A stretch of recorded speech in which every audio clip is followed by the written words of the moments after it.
Hey, now we're coming up on the Christmas season here, and I have to tell you, one of the things I guess from seeing all these videos and things you have picked up or figured out is my wife and I love to decorate the house for Christmas. We really get off on having that house all Christmassy and decorated and everything. And today we have a special treat. A special treat. Jim Borelli and his mom and dad, I'm sorry, his wife Debbie and her mom and dad are going to be here. Now, they're the ones that gave us, donated to our cause, some of the antique furniture that we have upstairs, and they have never seen this furniture refinished and reupholstered, so it's going to be a special thrill for them to see it. So we're kind of a half hour or so away from having them over here, and it's a special visit. And hey, this is one of the things a lot of people miss about model planes. They never really figure it out until so far into it that they've missed the point.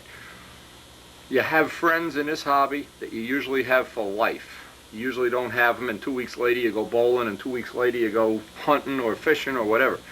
They're friends for life, special friends. Midgley, George, John, Jimmy, Debbie, Joe Ortiz, Mike Rogers, the list just goes on and on and on. You also have the friends that you have through the business, normal customers that just buy things and whatever.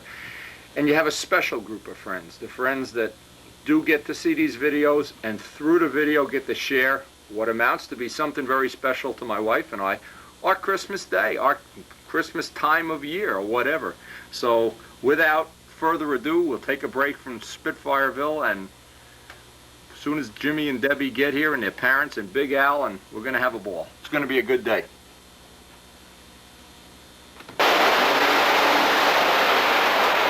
Look at this, a beautiful place setting. Oh my God. Look at all these decorations for Christmas. The guests that do arrive momentarily. Remember that village we made on video? Hey, I hope you made one too. Got the Lionel trains out, got the lights going, got the subway going, the trolley going, everything here. Tree decorated, God. You don't know how we love this. We love Christmas. And we love sharing it with other people, sharing it with our good friends like the Borellis.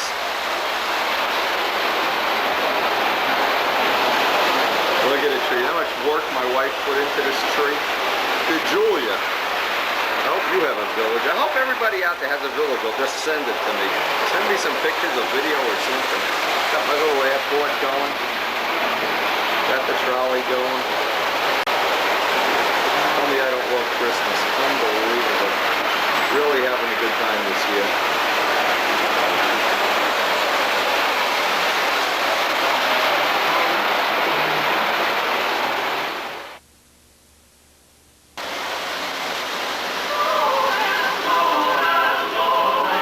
Mr. and Mrs. Claus, handmade by Karen.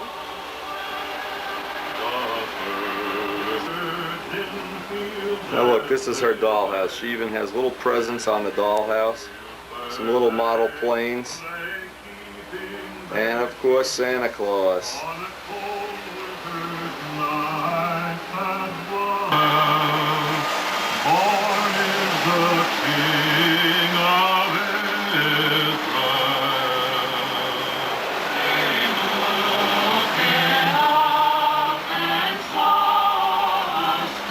The beautiful Borelli furniture.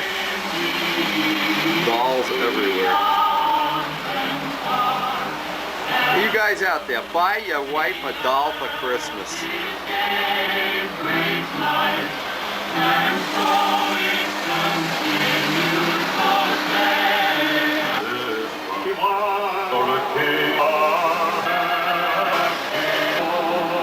Big Jim's.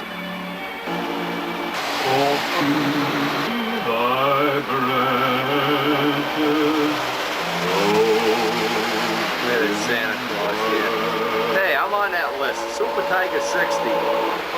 Somebody better send me some new motors here. I'm going to have to use tune pipes next year.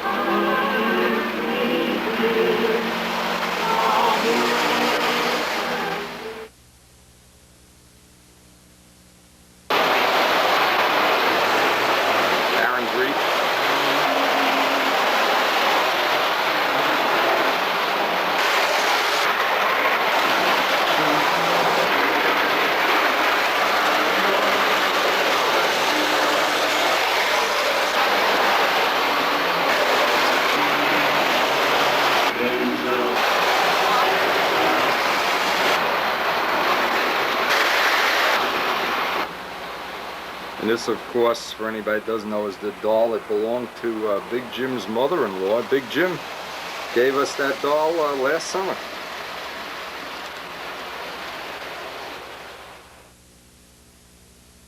Because she has to, because she's still having it. Exactly. Keeps her that way. Hey, sweetie. Equipment. Look at all this beautiful food. Hey, say hello to the people. Hey. Hey. How's everything in New York, baby? Debbie says get rid of the camera. No way. Say hello to the camera, Deb. I don't want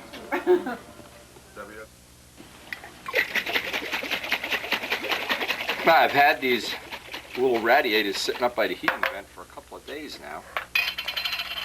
And I'm in one of those sessions where I just have a really minimum amount of time, but trying to work around all this Christmas shopping and everything. Boy, oh boy, if you knew what we spent for Christmas, my God, Santa Claus would have a heart attack. Anyway, I want to get another coat of filler on this before I do anything. Not even going to sand it out, just going to get another coat of filler on it. Put this aside to dry, maybe get some of these fuse formers in today. Everything is just getting worse and crazier and everything, and people coming over, dinners, places we have to go. We do volunteer work too, so another thing that eats into our time. There's just not enough time. That's the whole problem. Need to work on Spitfires more.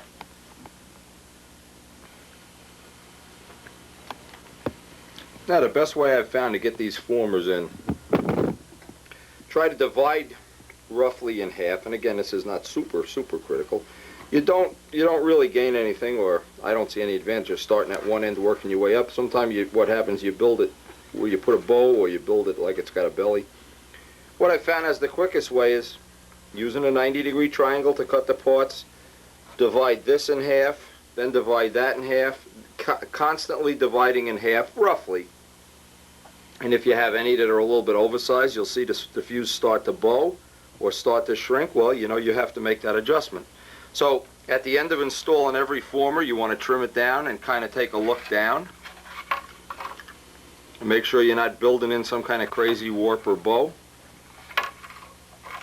And it's kind of straightforward. I may get most of this done today. It's just a time-consuming thing cutting them. And I also put the formers all the way up into here so that this will be a little more rigid while I'm carving the blocks and making molds or whatever else I'm going to do with that front part of the body.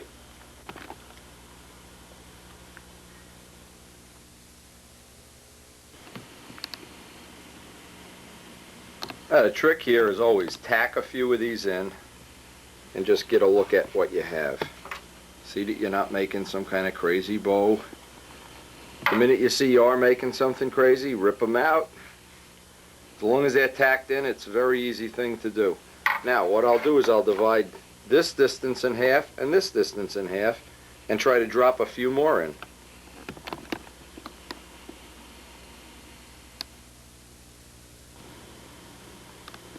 And I'm just repeating this over and over and over again. Now I'll drop one here, then I'll divide each one in half again until all the formers are in.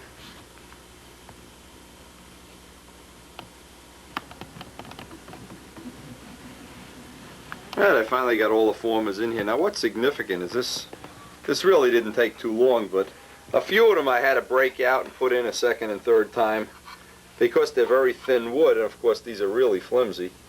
They're only in there only so I have some grip to carve the top block. You can see I have a nice little channel to run the push rod in, and when I get the push rod in, and I'll put some X members in here crisscross, that'll stiffen this up. But the strength from this comes from the fact that the ribs or formers are very close together. I block sanded off the bottom, and that's probably all I'm really going to get done today. This has turned out to be one of those crazy days. You can't believe it. When you're sick, everything just seems to be an effort and energy. So anyway, that was a good one, and we'll see you tomorrow.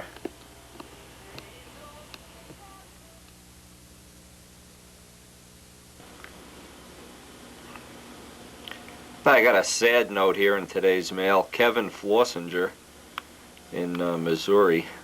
Obviously this is a Cardinal, and obviously he had a mistake, let's call it, for lack of a better word. Actually, he did have a motor shut off on him overhead. So, he sent in this picture and he says thanks to all the videos he's been watching. Number one, the finish is real nice. He's happy with the finish. And he has been watching quite a few videos, believe me. And he also was able to repair the plane, and we'll be waiting to get some pictures of the plane completely repaired.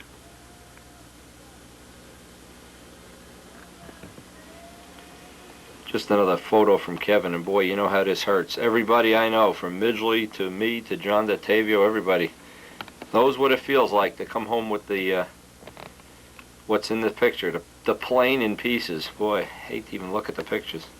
Thanks for the pictures, Kevin.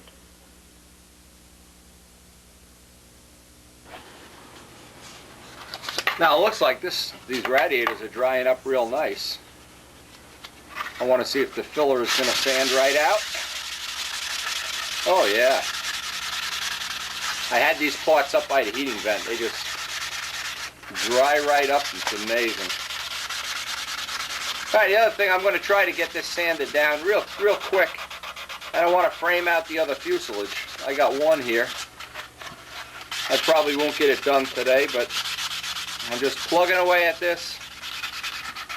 My wife's out Christmas shopping. I hope she's buying me some nice stuff at Home Depot. She always buys me underwear and socks and everything. Come on, buy me some real men's stuff. Buy me an electric drill or something. Anyway, this stuff is sanding out nice. One more coat of filler and this will be ready for silver.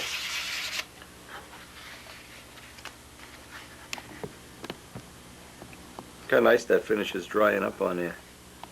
Boy, anytime you can get it by a heating vent, it's so nice.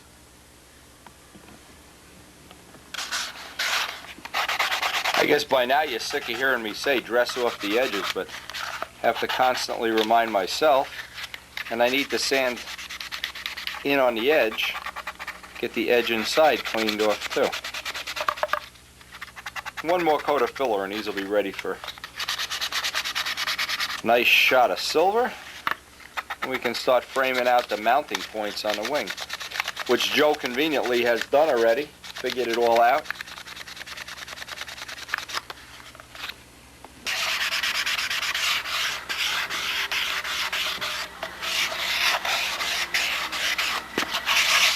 Trying to get as much sanding as I can on these so that last coat of filler will be our last one. Even radius and all the edges too.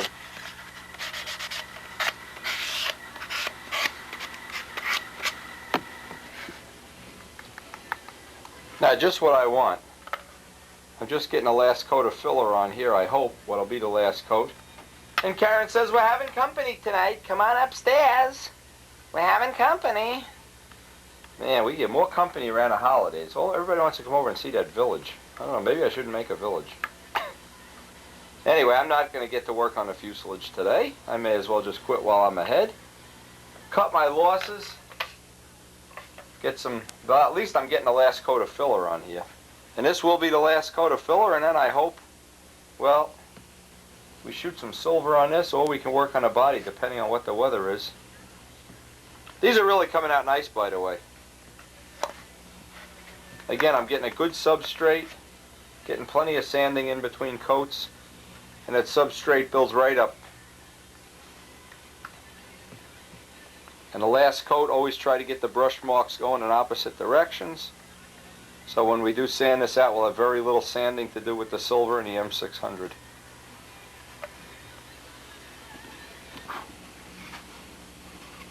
Now, last time when I worked on this, what I want to do is I'm looking at this now, I want to figure a way, and I'm going to have some time to think about this. Usually what I do is when we have, I won't tell this to Karen, when I have family company, I daydream about modeling while we're talking about all that chit-chat bullshit jobs and everything, pierogies and everything.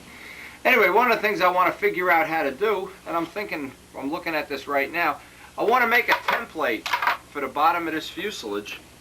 I'm going to think about how I want to do this. I want to make a template for the bottom of this fuselage and a template for the top, so that I want to replicate this onto the other body. I want to make sure I'm real close at almost every station. So if we decide to go with the molded blocks, they can just be dropped right on. So again, this is one of the things. Look at all this dust from sanding.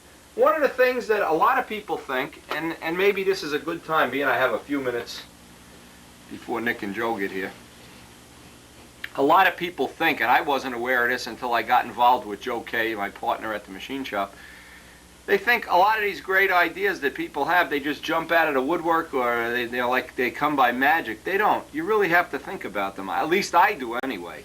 And what I'm trying to accomplish here is I want to start the other body. In fact, I have the crutch over here. Where is that crutch? Yeah, crutch.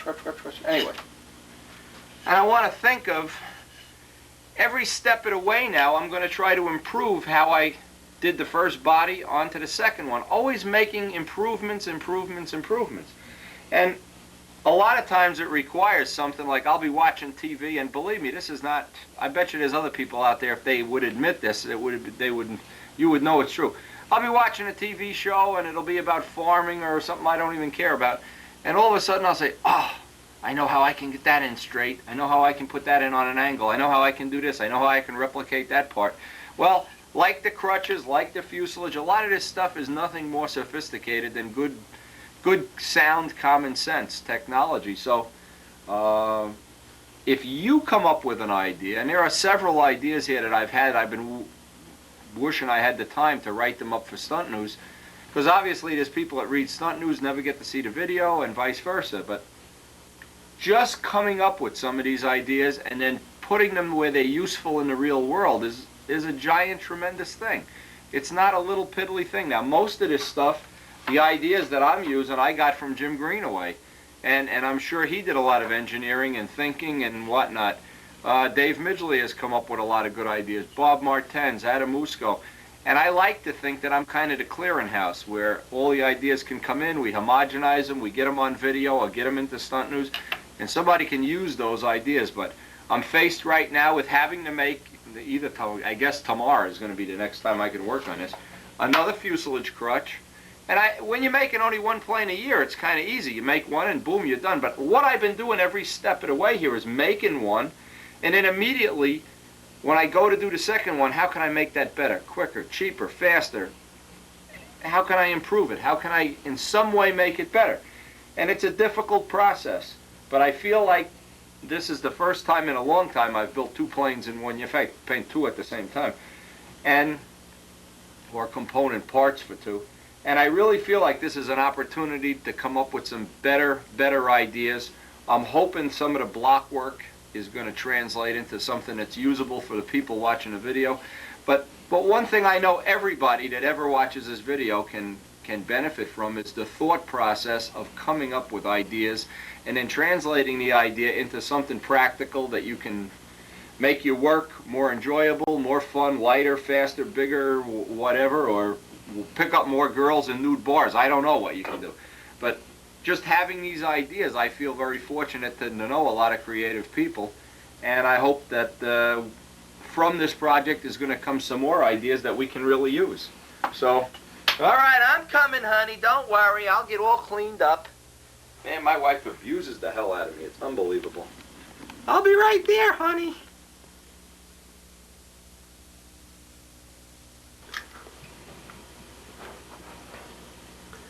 Now we're in the backyard of our house here. I had anticipated getting some good quality work time. Instead, I'm going to get some good quality shoveling time. Oh man, do I hate this. Hey, check this out. I made this for Karen the first Christmas we were together. Anyway, it looks like we have a little delay in the Spitfire program until the snow plows go through. Oh man.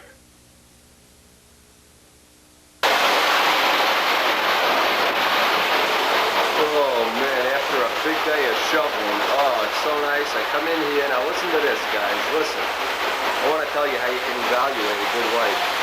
I get done with a long day of shoveling. My feet are cold. My nose is running. The wife puts the tree on, and she fills up about 6 cookie trays with chocolate chip cookies for me. Nice, fattening, cholesterol. Probably going to die from eating all these cookies. It's a nice way to end a good day.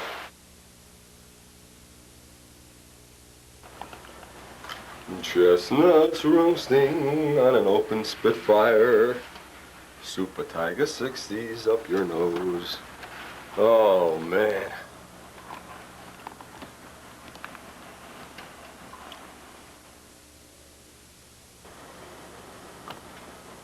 Never move to the Northeast. This is what you get. Instead of making Spitfire bodies, you're out shoveling snow. Ugh. Well, there's always tomorrow.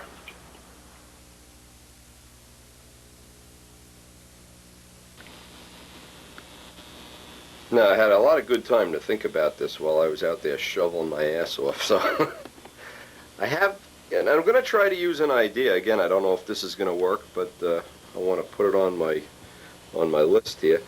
An idea that Lou Dudka I saw use, and I don't know that he invented it, but he was the first one I saw that used it, is he made an outline of the top of the fuselage. Now, what I did is in my beautiful ways, is I laid this on top, then trace down through the inside. Let's see if we can get down in there. And just made a rough line in between each former. So I'm on the inside of that. Okay, and then what I did is I took that off and I laid mask, because the line of course goes a little bit wiggly, but the tape kind of straightens out the line. So what I'm going to do is, the next time I get to do a serious work session, I'm just sitting down here pondering what I want to do here. Because I want these two fuselages to be exactly the same on top, so I can use, assuming that Joe does want to use the molded parts and not do his own version. But either way, I'll have molded parts then for my next ship, my next Spitfire. And obviously with very little modification, I could use this body for a Pattern Master or a Cardinal 51 or a who knows what. Once I have all these parts made up, this would be a very, very relatively easy thing to do.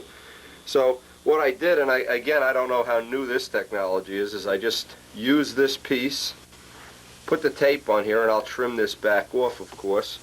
And then what I'll do is I'll just tack glue that in position on the top as I put the formers, and that'll kind of hold it in position.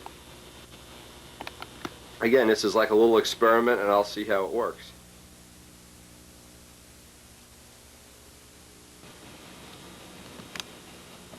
Again, just doing these little think tank things of exactly how I want to do it. Another thought that occurred to me, and again, this is just ideas. This is what I spend a lot of my free waking time coming up with, these ideas. One of the things I thought I could do is take the other fuselage crutch and tack glue it to the first one. So I wouldn't even need that piece. Again, I'm going to think about this. I'm going to be back out there shoveling, I'm sure, and mainly eating cookies. She's got the whole house smelling like chocolate chip cookies. But just coming up with these ideas is such a difficult thing. Because once I can replicate this fuselage, see the problem with it, and again, this is when you go through think tank stuff, what happens. You think about, if I glued the fuselage to this one, tack glued it in, opposite way, one of the things that would be a problem is once I built these two planes, I wouldn't have a template. If I use this, I'm going to go with this method, try and see how this works.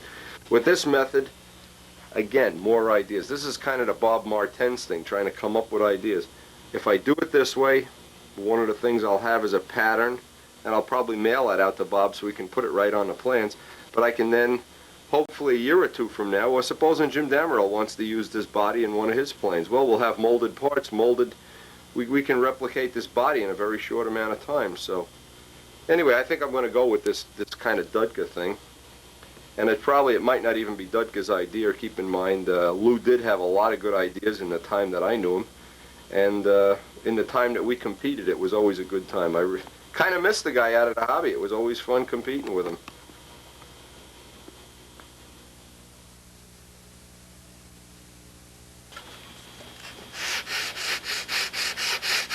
Now, it's really crazy working like this, but I sneak down here between shoveling sessions and eating cookies. I usually allow myself to gain about 10 pounds over the Christmas holidays. I'm well on the way to breaking that record, too. When you get up in the morning and you have the smell of chocolate chip cookies in the house, forget it. No cookie is safe while I'm around. Anyway, I'm going to try using this part. This will be an experiment, of course. But it will be. One of the things I can do is I can use that for a center line. I can leave it a little oversized and then trim it as I need to. Sanding block is particularly handy here.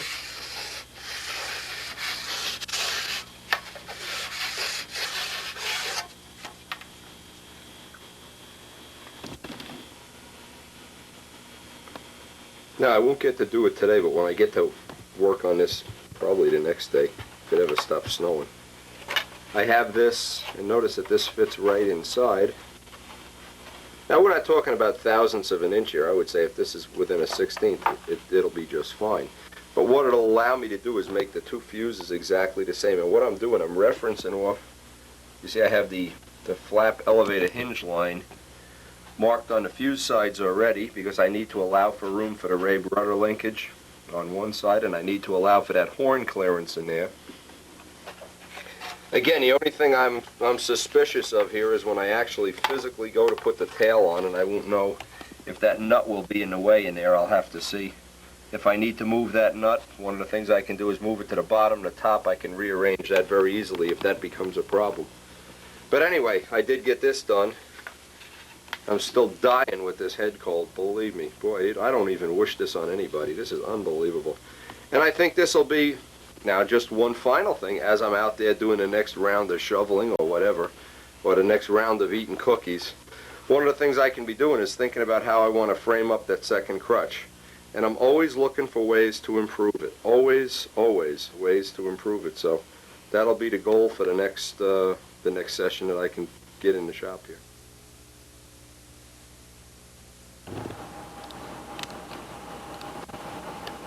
Now, Karen and I spent the whole morning here making these porcelainized flowers, and this is one of the things she's making albums for the girls she works with. Picture albums with porcelainized flowers on them. More on that later. I want to go work on a Spitfire.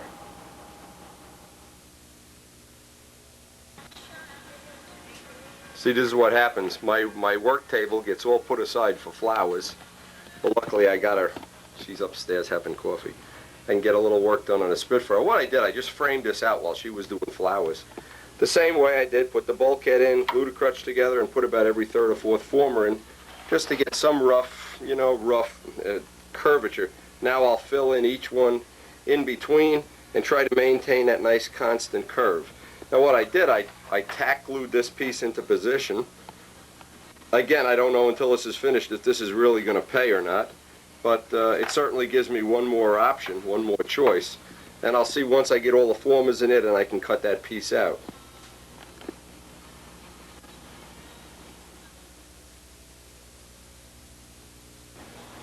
Back to 19.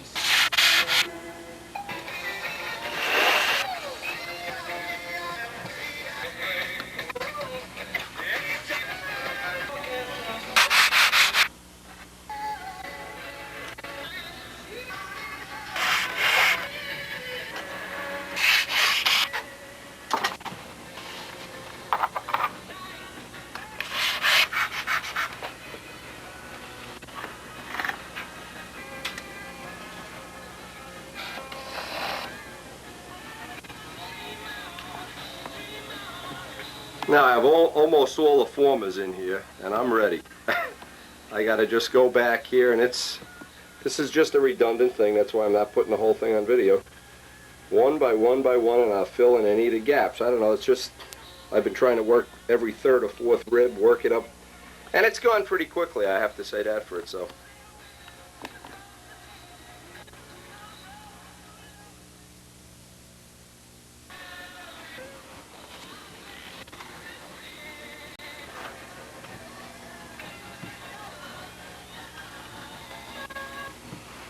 Now here's one tip I've found on this fuselage to be real helpful, is I make up the formers just a little bit oversized, kiss each side with the block, with the sanding block, leave the sanding dust on, don't blow the dust off. Now, what I'd like to have, remember I drew those little lines in there, I'd like to have it just line up right with the lines, but when you get to the last former, it's hard to get your fingers in there if you have big, fat, ugly fingers like I do.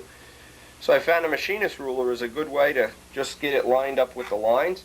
And in an all-perfect world, you'd like it to just stay in, see it'll stay in under its own force, but not that you have to spread the body. Otherwise, you get a body that looks like a starving horse. Now, when I go to put the glue on, I always give it a little pinch. Let the glue kick off. And again, the idea is here you would get a smooth contour instead of a wiggle-woggle. And obviously, when this is all done, I'm hoping that the two bodies are going to be real close to being exactly the same width. And what I'll do, I'll mail this template to Bob Martens so he can include that on the drawing. So then if you wanted to have a set of molded blocks for your Spitfire, you could use my mold. You wouldn't have to make your own mold, or you could pay me $1,000 to mold you up a set of blocks and whatever. Anything for $1. Okay. We only have to go from this station forward, and there's just 1, 2, 3, 4. This part, because we end the carbon fiber, begin the plywood, each one is just a little different. There's a lot of hand fitting on these last few. And they'll all get cut out anyway. It's really just to keep the body rigid.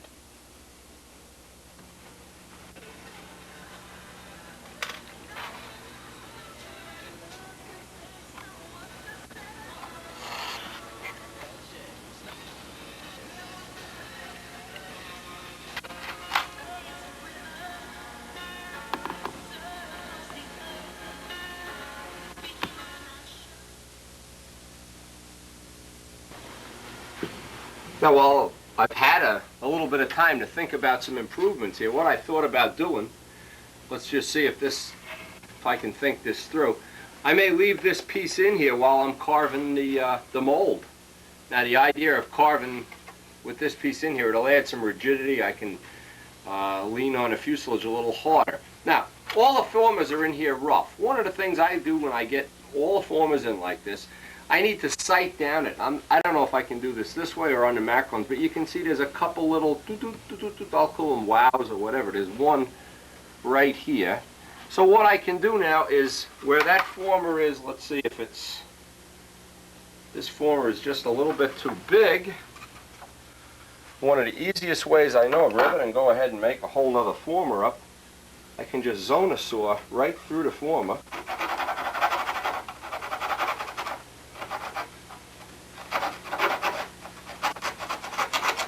And the zona saw takes out, there we go. Now the former is actually loose. Let's see if that takes it out. Yeah, okay. Now once that's out, I can just put a little pressure on it. It's like a little fine tuning on the fuselage. And any low spots, you can just make a little shim out of a little piece of 64th plywood, a little piece of balsa, whatever. The idea being you want to look down and see a nice smooth curve. Just hit this a little more. Now I haven't glued any of these formers in permanently until I see how I want to. Alright, I see one more there that needs to be trimmed. There's one that's a little low here, and there's one that's a little high here. Right here, this one needs to be trimmed too. But again, this lets me just go right down here without even having to make up new formers. And of course, the worst that can happen, if this doesn't satisfy you, can make up new formers. Okay, and with that in there, let's just see if that did it. Since this is all inside the plane and it's not even permanently glued in, it won't even matter. Let's sight that down with the macro lens. Now these two here are a little low spots, so what I'm going to do is just squeeze a little piece of balsa. I don't even need this, I can use half of this amount. 64th plywood works okay too if you need to make real fine shims. But if you make them out of thin balsa, what it allows you to do is just squash it into position, and then the CA hardens it up. And you can fine tune this to death. Now the reason I want to fine tune it is I want both of these fuses to be real identical. I don't want one to be really bowed out and one fatter or thinner or whatever. And just give that a little look. Oh yes.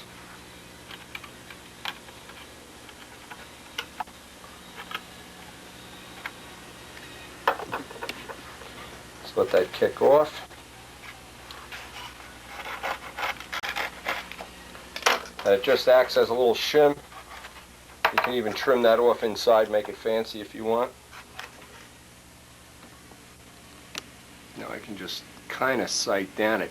Don't let this little, what looks like a little blip here fool you. That's where the carbon fiber begins and ends. It's like an optical illusion.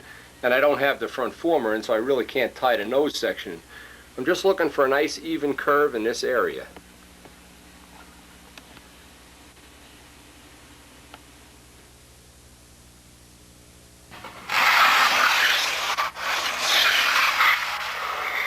Now I go real gently. I don't want to break any of the formers. Real gently.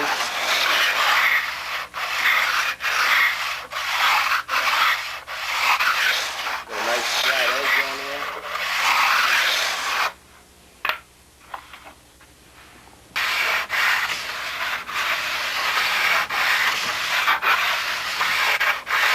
Now just a couple of shots with the sanding block. Kiss that off, and then I want to start seeing if there's any other fine tuning I want to do. If there's no more fine tuning, I want to match it up to the other fuse. Now with the macro lens, I just want to kind of sight down, looking right down what you should be doing, looking for that nice curve. And it looks real nice here. And with this piece in, boy, it almost makes it impossible to make it crooked. Now I can dress this all off with a sanding block. Then I want to marry it up with the other fuselage and make sure they're both the same.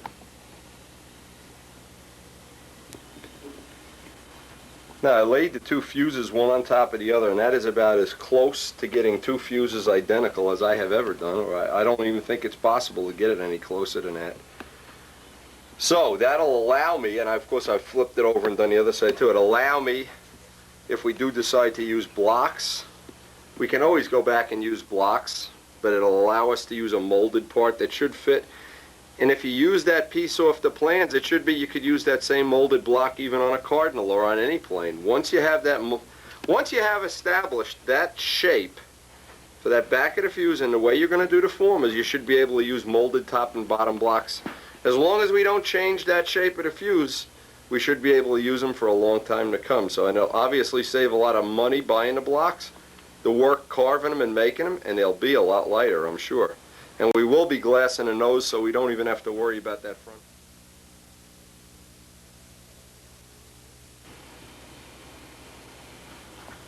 Now, the last thing I have to do here is, and I'm going to tell you something I did on the first fuselage when I double glued these in. I glued the hatch in place, so that wasn't so smart. So before, now keep in mind, this whole thing is just, this is the newest one. This one is tack glued in. I'm going to take the hatch out and go in every former now, run CA on it and wipe it with the Q-tips. Both sides, as far down, well I don't even have to get down on the other side. That top piece is coming out. So I can get that done next.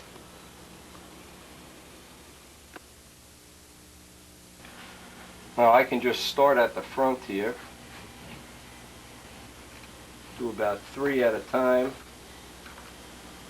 There's more than 3. Just wipe it with the Q-tips. That gives it a nice smooth joint. I'll go all down one side and work my way back to the other side. That'll make this permanent. I already took the hatch out. I don't want to be the dummy junior and glue this hatch in too. And I have to look at what I'm going to do about clearance on that hatch. That bolt looks like it gets in the way. I have to do a dummy dry fit of the tail and see if that has to be moved. If it does, maybe right now would be a good time to do it. Phew, boy, this stuff stinks. Woo-wee.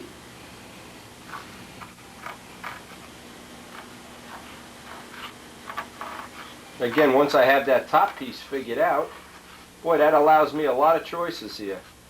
I could even do a Cardinal top block. And once I make up the mold, I'll never have to make another top. No more of those $40 Riley Wooten top blocks. And see, here's what I was afraid was going to happen here. And this is something I did not take into consideration. See how close that, if I'm using the bottom adjustment, it comes real close to that bolt hole. And I don't want to have any chance that there's going to be some kind of interference in there.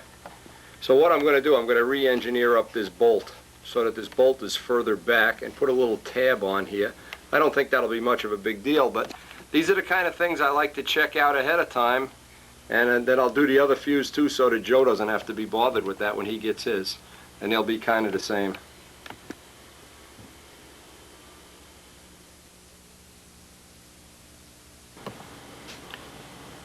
A relatively easy job, just got in there with a big, moved this hole back, got in there through the top and just popped that nut right off.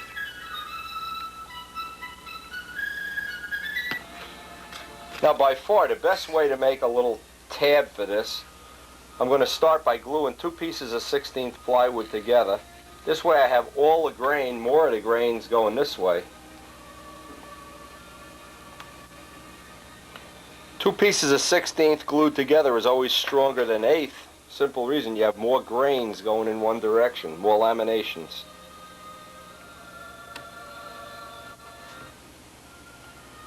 I'm laying out a little tab with a circle template. Now I'm trying to look at a lot of choices here. I wanted to originally put a tab on here, and I just didn't like the way that looked. And then I realized I can move the bolt down a little bit lower, see if it's rigid enough. If it's rigid enough, I can use this. Again, these are the kind of things you gotta, it's my own fault, and you know, I could have gone back and erased the tape and never put this on, but you know what a cool guy I am. Hey, never admit you're right. I know Adamusco's laughing at me. Anyway, we're going to just use this and try lowering the bolt. Again, when you don't think about all the things that could go wrong, they usually do. And maybe that's one of the things you can pick up from the tape, is realizing everybody that engineers something like this up, there's going to be some trial and error. It's not going to be an open and shut thing, that's for sure.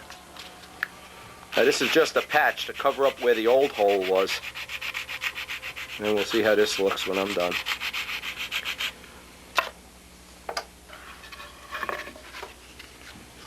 I can just, this way I can reuse the hatch. I don't have to make up a new hatch.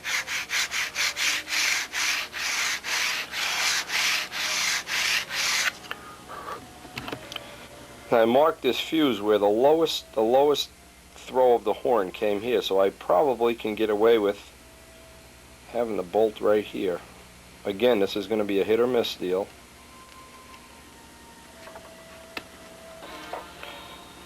Now what I did, I ground as much of that blind nut off as I could, and it's difficult to get the part back down in there and get the blind nut lined up with the bolt, so I just tack glued on a piece of wood. This will hold this in position while I can screw in the nut from the other side. Now with everything in place, I can just cut that piece of wood away. All that was on there for was just to hold the blind nut while the alignment was done. Now let me just see if I can get this on, just what I've accomplished here. And since both of these hatches are a little different, I may have to engineer the other one up a little different, but let's see if you can see in here that I now have plenty of clearance, and all I would have had to do is figure out in the very beginning to do it that way. Now I also have to, as long as I was looking at this, I also have a little piece of the fillet. I also have this little piece of the fillet that I have to fill in, so what I may as well do, as long as I'm working on this now, is make up a little piece of scrap in there to fill that in. What I did, I opened that up, but again, since I didn't have the body built, I should have left a little more of the material on here. I'll make a little piece of scrap and just fill that in right now. What I did, I just roughed out a balsa plug from a piece of whatever, the softest piece of scrap I could find back there, and I'll trim this all in. And the next time I shoot something silver, I'll put a little silver on there, I'll seal it with CA, whatever. In fact, I don't even have to do that. I'm going to wind up building a fillet back here anyway. But these are the little teething problems. Now, this little hatch, of course, all these little things. I'm sure, you know, anybody even works with real prototype stuff. When you make the first one, you always have these little teething problems, and you have to iron them out. And these are all things that will appear on the plan. And hopefully anybody's building a Spitfire, and several people have expressed interest in getting a set of plans, including Casminato, who's already building a Spitfire. So I hope some of this will just save you work later on in the program, and all the development work I do will pay dividends for anybody that later on wants to build a plane.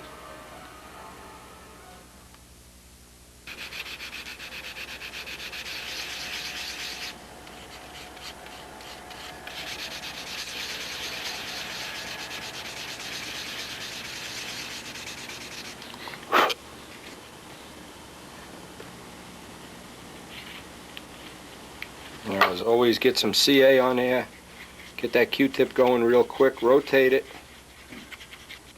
This will just build us up that we don't have to go through all the dope and tissue nonsense.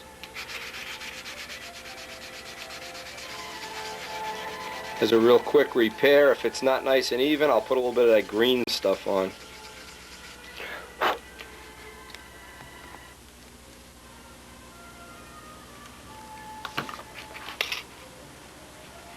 Just the time. It's probably going to be inside the fuselage. I don't even think I have to do this, but no point not taking a chance.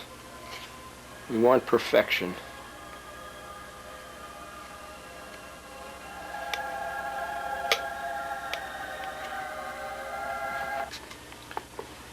Now they got both of the hatches straightened out, and both of them now have those nice countersink type of bolts on them, so that was a little improvement. Just more ongoing development here. If we want to, you know, anything I can straighten out now is just one less thing I have to straighten out, like during the assembly of the plane. If I've discovered this, would be a real pain in the ass. This way I've got a couple little things taken care of today, and this really can stay like this. It doesn't even have to be gone to silver, because there'll be silver on here when we paint the body. Yeah, that's about all we're going to have time for in this session. Now, I'm going to be thinking about my cowl hole down. I want to lay out, I got my spinner out here.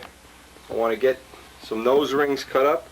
I want to gear it off the plastic spinner, but I also want to make sure it fits the aluminum one too, so I can switch just to control the weight. These are those super, super light. They're less than a ½ ounce, these spinners. And I also want to make sure when I make the mold that I don't paint myself into a corner, that I can't use, you know, more than one spinner, just so I can control the weight, the nose weight. All right, see you later, I hope.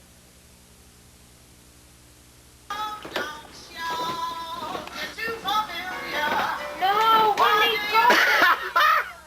Look at this room. Stacy's wrapping Christmas presents. Are you ever going to get dressed today? No. Oh, God. Oh, unbelievable.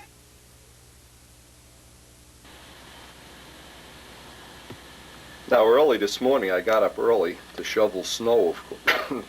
Got done. Oh, the snow is unbelievable. Came down to the shop, and I just was in a rush to get this done. I took 2 pieces of 16th plywood and laminated with the grain crossed and cut out 2 nose rings. I'm hoping I'm going to be able to have some time to work on that today. But what I wanted to do, the reason I got started on it early, is it's so cold outside, you really can't do any painting. I wanted to paint this little piece on the tail that I repaired, and I wanted to sand out the scoops for what I hope will be the last time before I put the silver on, and then I'll have this whole collection of parts ready to go. So let me get that sanded off camera. Get rocking and rolling, baby.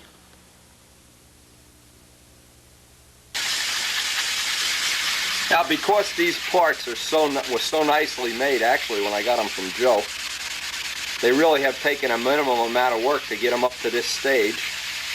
And I just want to make sure, more than anything else, that I have nice edges on everything. I always emphasize the edges. And there's almost 0 to no chance we're going to be able to spray silver on these. It is so cold out there, it's unbelievable.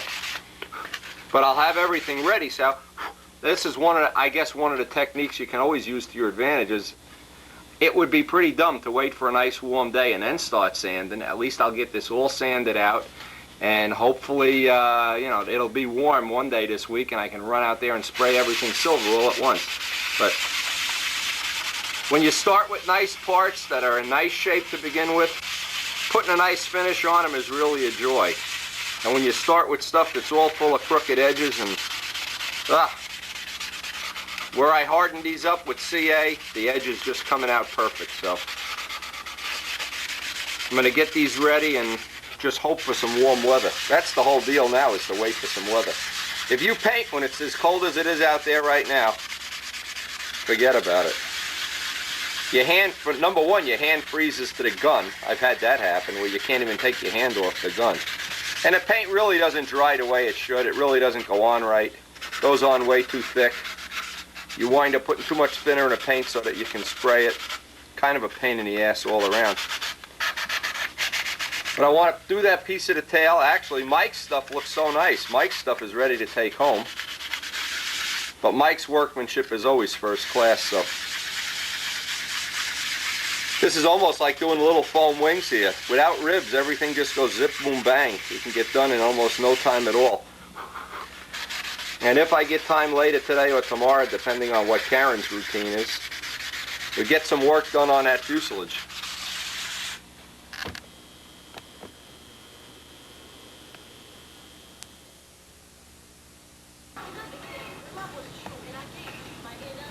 Now it's Monday and I got this drawing here. This is from Bob. This will be a big help in laying out the all the side views. Got to talk to Joe a little bit about the rudder shape. More on that later. We're probably going to go with one common rudder, but we haven't decided which one yet. So I taped this up on a mirror for a little inspiration, just to give me some inspiration. I'm expecting Mike and maybe a couple of the other of the stunt mafia to stop by tonight. In the meantime, it's time to go Christmas shopping with the wife. A wife who loves me.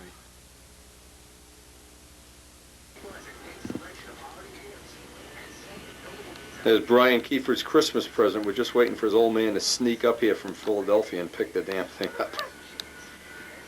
2 cans of pledge and it's ready to go. Brian, Merry Christmas. Good luck. Happy holidays. Happy Hanukkah. Unbelievable. Now that you have a sidewinder like that, the girls will find you. Doublers here. 1/16th fly, Windy? Yes, 16. Ron, listen, you got to put this on the video for Brian. Listen. I want this under the Christmas tree. Oh yeah. Right, with a absolutely. big bow on it, I'll bow, put a big one on it. and a message from Wendy. You owe me your life. That's it. I'll do it. I'll do it. Every moment you live from this point on, you are my slave. Period. Every time my truck is dirty, every time my car is dirty, anything. You get it. He'll owe me his life, especially if he crashes it.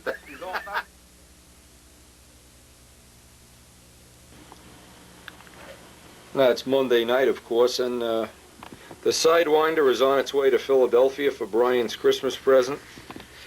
These are Mike's flaps. Mike, of course, is back home with his girlfriend, giving his girlfriend the coochie coo, and he left me to sand the flaps out, so I've been just looking to see. Mike's workmanship on these is fine.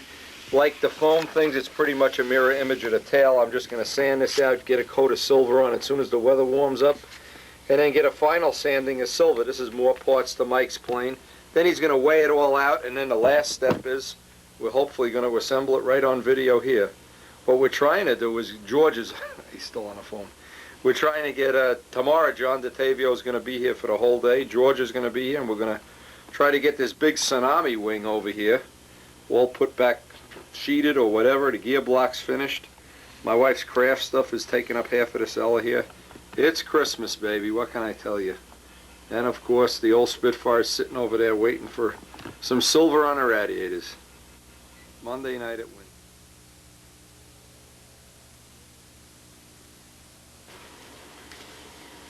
Now, I've had a special request at Christmas time here. Any of the women out there that might be interested, I'm getting to be a Martha Stewart junkie. Sunday morning, 8:30. I think it's on Channel 4, I'm not sure. Anyway, some of the projects she's been working on, you know, hey, pretty cool stuff. My wife's into this craft thing. So anybody out there in the real world, like somebody I know happens to be into crafts, is Mrs. Vanez. Mrs. Vanez, if you're listening, now, I know you never watch the videos. You're always in the other room, and you're always, when you hear your name mentioned on a video, you come running back and tell Oscar, hey, rewind the tape so I can hear my name again. All right, I get the picture. But seriously, watch Martha Stewart. See, when you have friends like Mike that leave you all their sanding sealer to sand, yeah, great. Now, watch Martha Stewart. Watch my wife with the craft. Any of the other women into crafts, hey, cool. But don't ever have friends like Mike that leave you the sanding sealer. Look at this. And now tomorrow we got to do Tsunami. Look at this. Mrs. Vanez, put Marsha on.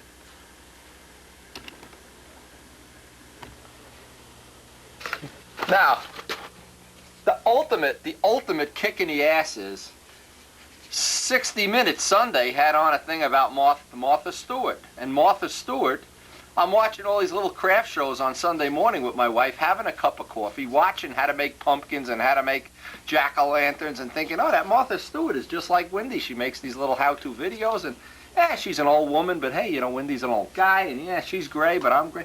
And I'm thinking, yeah, we're kind of two peas in a pod, Wendy and Martha Stewart. Neat, huh? Right? Then I turn on 60 Minutes and I find out Martha Stewart's gross last year was $22.7 million on her books and videos. And I'm thinking, we're not exactly alike. We're not really exactly alike. So if you enjoy Martha Stewart, keep this in mind. Martha Stewart's making $22.5 million a year. I'm making a Tsunami wing with John DeTavio and sanding out Mike's filler coat, and that cheap goddamn Mike didn't even pay for the pizza. Did Mike pay for the pizza? Nah. Yeah. Not, he's a cheap bastard. He never pays for anything. Anyway, so the moral of the story is, if you want to get rich, watch Martha Stewart. If you want to sand out Mike's filler, tune in Wendy's videos on Monday night. True story. Wendy didn't pay for the pie either. We never tell who pays for the pie. That's a big secret around here. Charge Damarel. Don't even tell him. Charge Jimmy for the pizza. I want my Sidewinder back. That's so good. I just want to show this. What we're trying to do is, George is making up these gear blocks. Very similar. Did you glue these in yet? No. These are just like a stunt ship, the a la Windy way, with the block down that way. The double block, and with 5 screws hookers. Of course, this is 5/32 wire.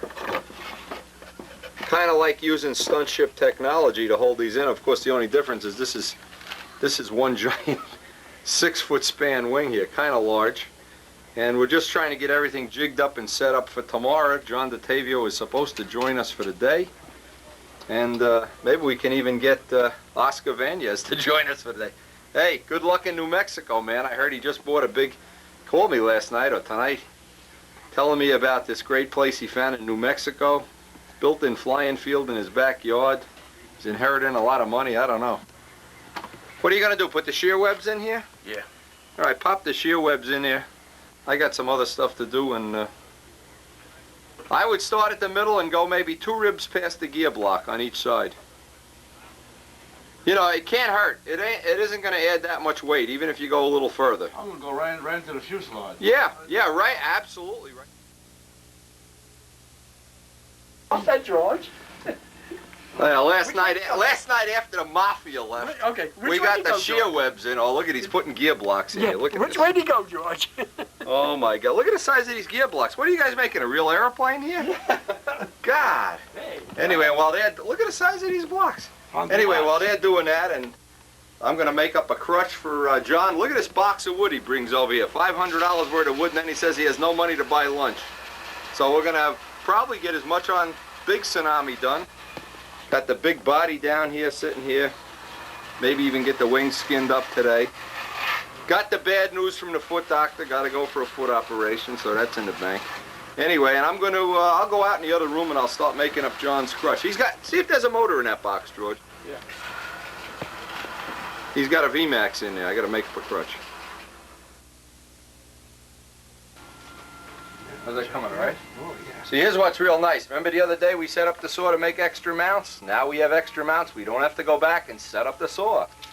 And the nice part is John will have the same mounts that are in my plane, George's plane. Well, not George's plane. Anyway, it's nice. You can just reach into the drawer, pull out a set of channel mounts. Actually, Bill Zimmer picked up a set of these too, so he's building something with channeled mounts. The whole world. We can make dollhouse gutters out of these things. All right. That's right. Yeah, save the ice cream sticks. John can use them for mixing epoxy here. Hey, the other thing, we got the Reno Air Races on video now. Somewhere on this tape or the next tape.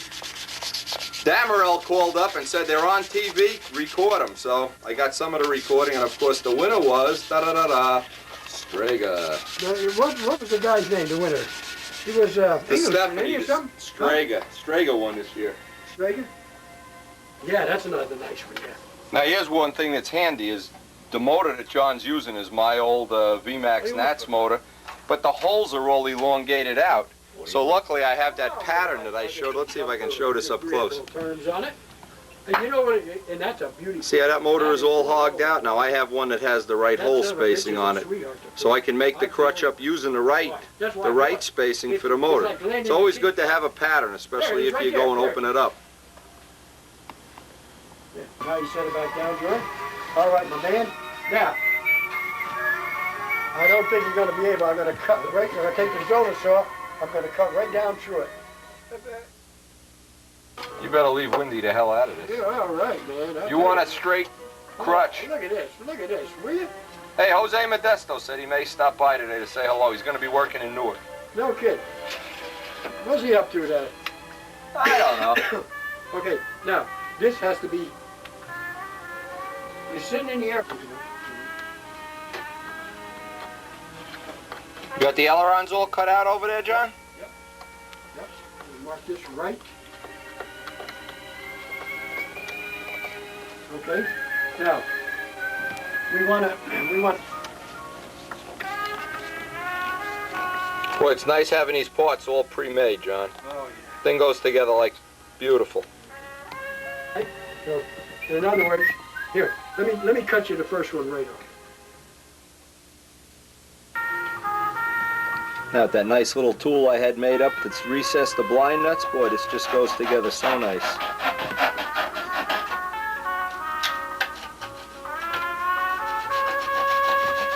It's just a roll of dirt away from its foundation. Yeah.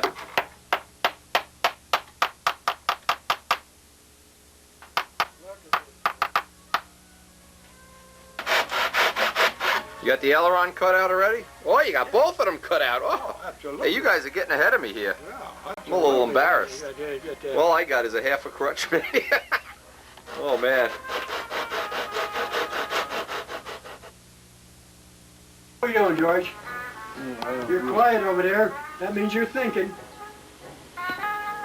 The sets. We're getting a big argument. Just put a couple drops of CA on the block, glue it right to the table, use it, and then break it off. You guys argue with me, I'm telling you. Put some more CA. What do you care who pays for the CA? The hell with them. John pays for it. Who cares? We'll use all of John's glue Yeah, today. that's right. The hell with him. When it's his glue, we'll be cheap. That's right. What the hell we care? One crutch all roughed out. We're just waiting for use of it. If they ever get off of the sander here, I can get on there and sand this sucker down. Guys, this...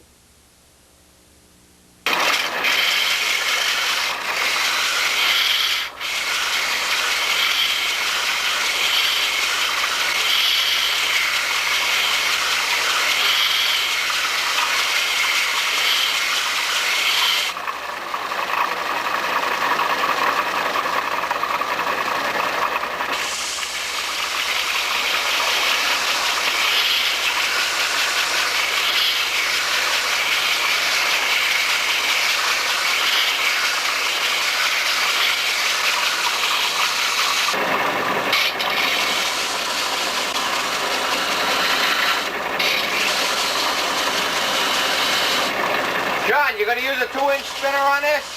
Yep. Okay. What I'm doing, I'm tapering this down so we have less hardwood to sand through for the final cut.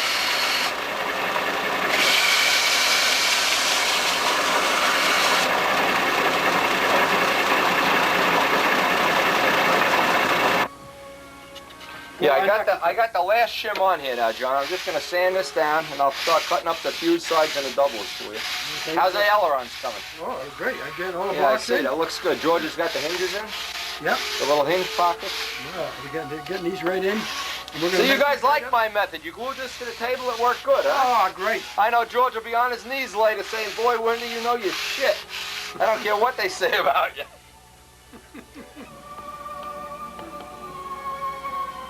Everything I gotta do, I gotta trim the back once I make up the fuse side. I made this a little oversize. Get the bolts all trimmed down and we are ready.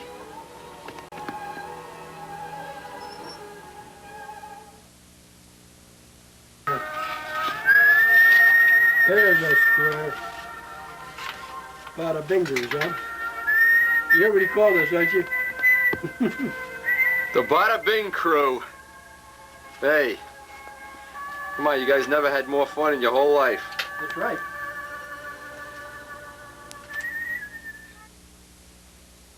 For the hinge, you know, for the meat for the hinge.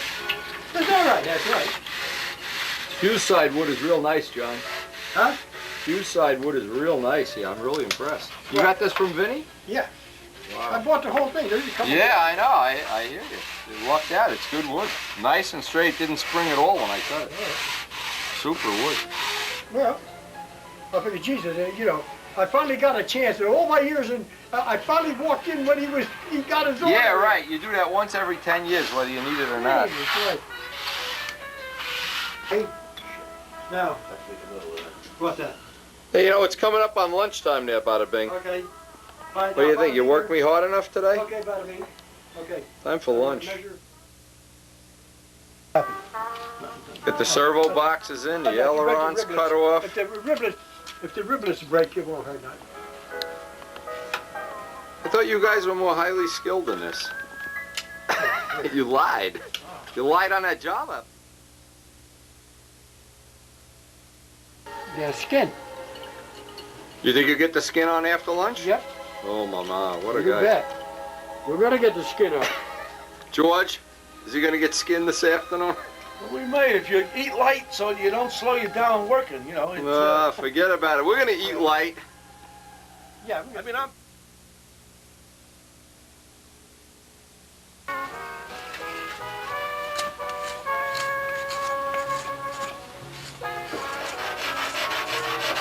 Just chopping up Tsunami wingtips here for the George.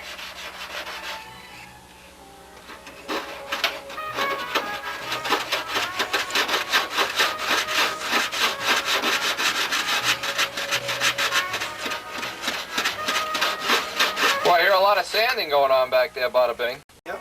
Bada Bing is Man alive. Okay. Sand-o-matic. You did a big tips, a big Tsunami. Whoop. 1/8 in there too, huh? You had some 1/8? There was some scraps left over for making up the fuse sides. There's 1/8. Yeah, there's 1/8. I got it. Okay. You don't have to breathe too much of that dust and just leave the damn thing on the whole time.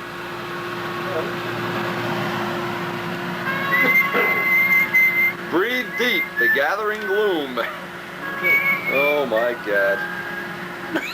All right, I'm gonna go get Karen. I'll see you guys in a little while. All right. Yeah. Don't burn the house down. No, we won't. Anybody? You get the pertus? Just like a big stunt ship, huh, John? Oh, look at that. Drops right in there. Oh. Oh. George, take a look at that. Take a look at that. George, you thought Balsa Man died. Let's see how it is. Oh, just like a stunt ship. I love it. Now we get Enough it. to make a grown man cry. Oh, enough to make Balsa Man. Now what we gotta do is put the bend in here. You know. Look at these pigs. I'm glad I can't work like this. George Balsa Man Ventrini finally gets his gear. Papa's a new son of a bitch. John, pull those skins. I got a suggestion. Pull the skins and we'll CA the leading edge, then paint all the ribs and then flap it down with the alphatic. Is that what you want to do? Yeah. Okay, let's CA the leading edge in. Then you still get a chance to push him down and see what's going on. Yeah, all right. Okay. Well, we certainly got a cut mark here to where we can line up the skins. We don't have to worry about that. We can push it right in. And you got the gear blocks marked where we're going to cut out the chops. Yeah. What we have to do Okay, is you got follow that, the and the start. servo boxes are in there? Yep, the servo boxes are in. Oh, and the gear blocks, the a la windy gear. Oh, Yeah. my God. Okay. Oh. Niebuhr would be so proud he'd be snake bitten. Okay, but I think, George, I think it'd be a good idea if we marked where the servo. The ailerons are drying up over here. Look at these. Look at the size of these gear wires. You'd use these to hold up a house. Holy mackerel. Even Damerel would be impressed with those gear wires. Wingtips are over here. Ailerons are over here. Oh my God. You guys really earned your money today. In between, right in the middle of here. Glad I don't work here. Right in between. That's 3 1/4 inches to there. So And what you're doing is measuring up. You're measuring up from the aileron hinge line up and We over. can make a hole at 4 inches. Make a hole. Pop hole it at in and 4 then just inches. trim it out. Hole. Don't have to be too scientific about this. right in between. Oh, we got the leading edge CA down, and John's just getting nice healthy amount of alphatic down in there around the boxes and spars and hardwood. And then we'll pin that skin down, baby.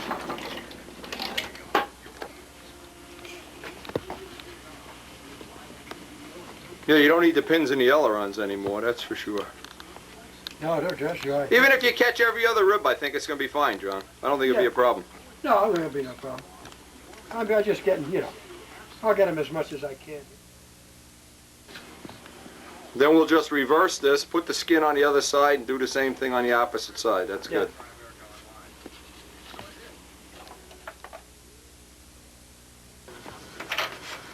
Right, you got enough pins in there, John. Holy mackerel. That's beautiful, isn't it? Was a pin cushion. Look at that. Look at that anhedral. Ain't that nice? Hold it though. Vic Macaluso Crusader. Put a pin in it. It's a hell of a day's work, baby. Oh, man, I'll tell you.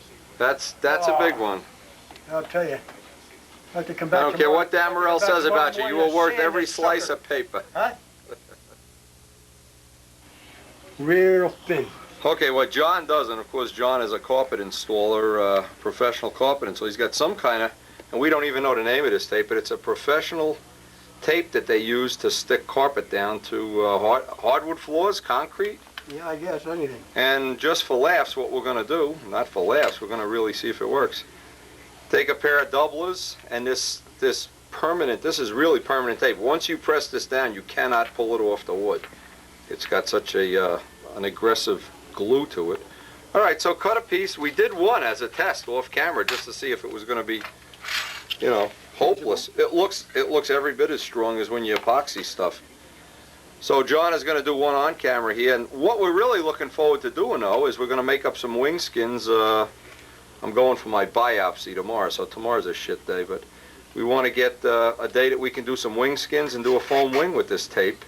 And plus this tape is almost indestructible. It's so strong, it's unbelievable. And what we did is we took a handful of this, pulled off the backing, rolled it all up in a ball, and it didn't even move the grain scale, so it was almost no weight at all. And everybody that does foam wings, this might even, you know what, I just thought of something, you know what this might have an application for? What? You know, like Cartier and a combat crew? You know, Cartier's makes those foam wing, yeah. where they just glue monocoat or something. Yeah. Imagine if you put this on the leading edge and the streamer comes by, boom, goodbye. Might have some application to that. We'll have to get one of the combat guys, Lorenzo. Yeah.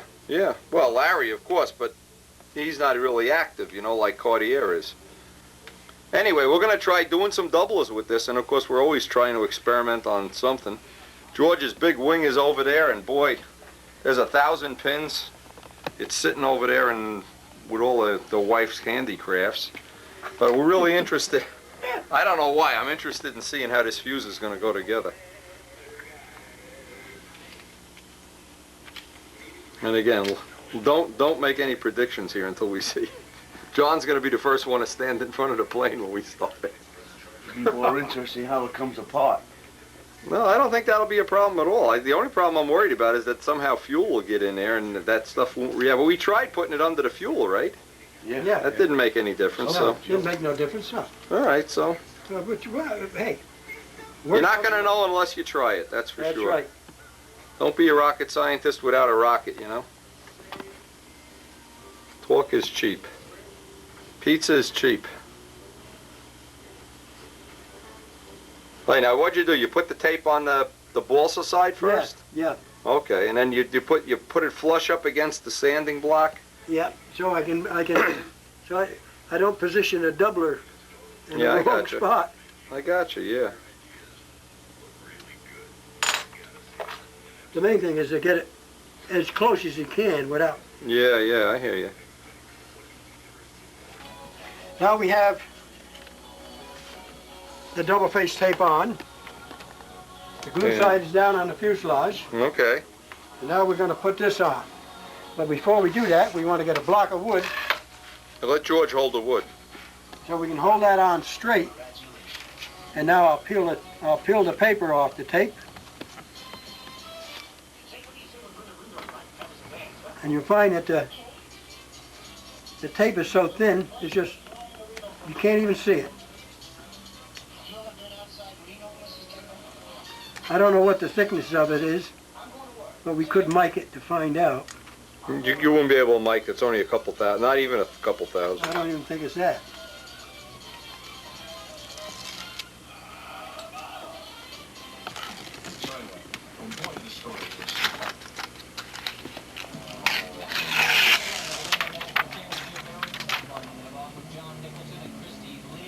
All right. There it is. Now there's the tape. Now the thing is, you only get one shot at You it. get one shot at life. Yeah, it's like flypaper.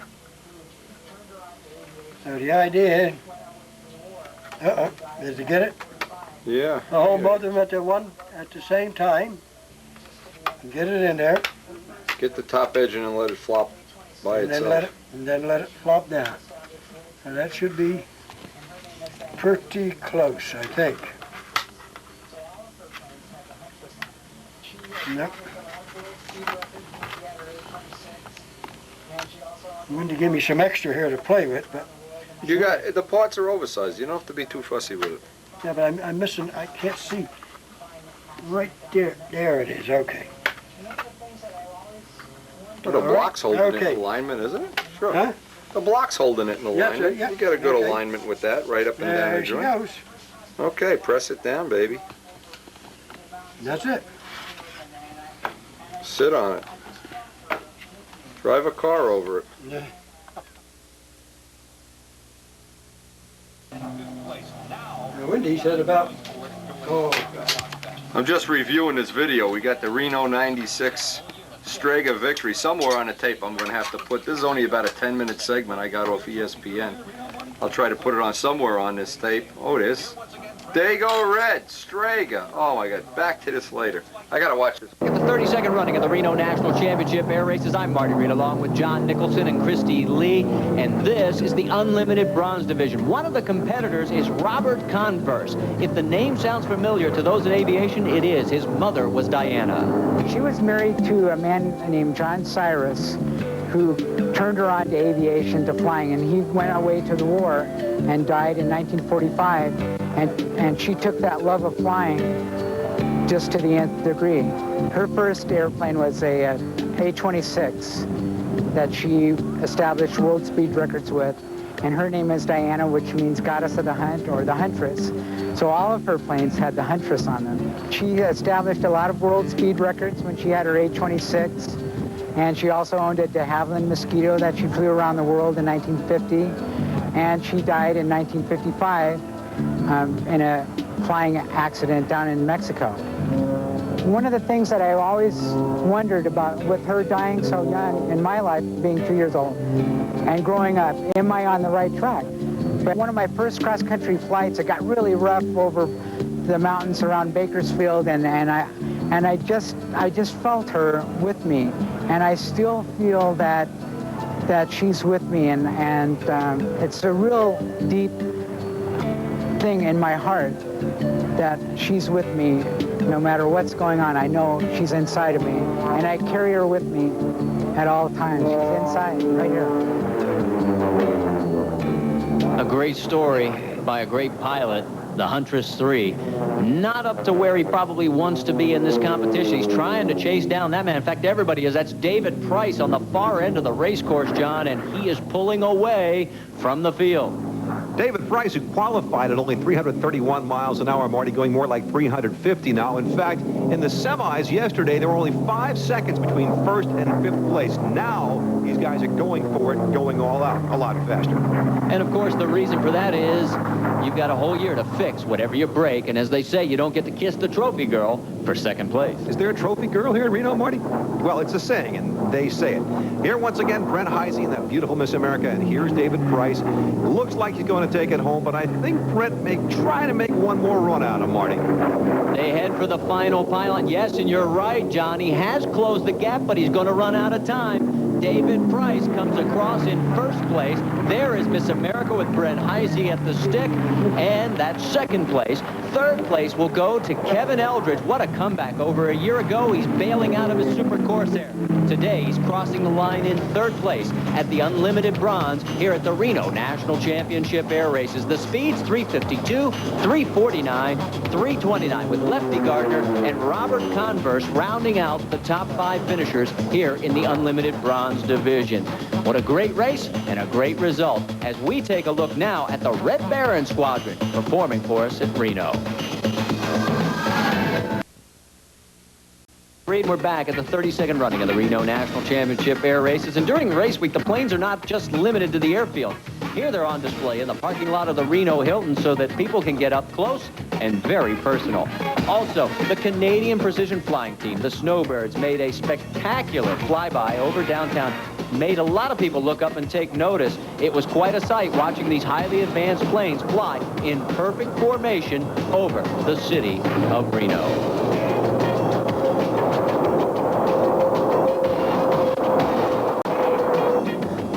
Speaking of highly advanced, here's our own John Nicholson with one of the Air Race's major sponsors that makes it all happen. Once again this year, Buick Motor Division is presenting sponsor for the Reno National Championship Air Races. I have with me Mr. Ronte Smith, the San Francisco Zone Manager for Buick Motor Division. Great to have you and Buick here. Well, it's just great to be here. This is a real special event for us. We've been involved for over 30 years. We're just glad to be here. Indeed, Buick's been involved in aviation with the Oshkosh Fly-In for the Experimental Aircraft Association. Of course, here at the Reno National Championship Air Races. Why is aviation so important to Buick? Well, you know, it really keeps us on the cutting edge of technology and design, and we really need to be there if we're going to stay competitive in the domestic market. Now, you're showing off something here at Reno, a new concept car. Tell us what you can about that. Well, I can only tell you very little, my friend. It's the XP2000. You may be aware, though, that the Riviera was a concept car, and it's doing a great job for us in the marketplace. And we want to be a force in the American marketplace, and that's what we're going to be. Will it fly? I think it will. Just might. You never know, do you? Thanks very much, Ronte Smith, the San Francisco Zone Manager for Buick Motor Division, once again presenting sponsor for the Reno National Championship Air Races. And it's time for us now to get ready for the Unlimited Gold. As these planes are ready to take off, here's Bill DeStefani from Bakersfield, California. Tiger's been oozing confidence, Marty. He's set for the showdown with a Rare Bear. That's his P-51 as it took off on the runway. And speaking of Rare Bear, John Penny from Englewood, Colorado. Set a qualifying record, almost 490 miles an hour, but has been missing horses ever since. Also in the starting field, Dago Red, David Price at the stick from Santa Monica. Strong plane for David, but he's going to have to get a break in order to be up there with both Bill DeStefani and John Penny. And great to see Mickey Rupp from Port Salerno, Florida. He's in Samurai. With Dreadnought and Risky Business out of the race, Mickey moving up, fourth qualifier here. Rounding out this field, Bob Hanna, Howard Pardue, Brian Sanders, Stu Everhart, and Don Whittington. And as we suspected, he might, Whittington moving up, forfeiting his win in the silver to race on the gold, Marty. So that's the starting field. The planes are airborne, and when we come back, we will be dropping the green flag as we go racing in the Unlimited Gold here at the 32nd running of the Reno National Championship Air. Back at the 32nd running of the Reno National Championship Air Races, the pace plane has pulled up, and this Unlimited Gold Championship is underway. That is Dago Red. We expected to see either Bill Tiger DeStefani or John Penny in first, but right now it is David Price. Because Strega, Bill DeStefani, trying to get to the starting line first to hold off Rare Bear. David Price, Marty, obviously the same idea, and he has jumped out to the quick lead in Dago, but it'll be tough for him to maintain with the other two planes naturally faster. Oh, this is incredible. Look at this. 3 abreast, and it's still Dago Red on board with John Penny. Take a look at his view as he's looking up and over his shoulder trying to find out where the competition is. He knows where one of them is. Dago Red is in front. What a big upset this would be if Price can hold on. But it's a long race, 7 laps, almost 64 miles altogether, and the race is likely to be between Rare Bear and Bill DeStefani and Strega. As we've said, the last 2 days, Strega has defeated Rare Bear just barely. The question is, was John Penny holding back, or is he really missing some speed?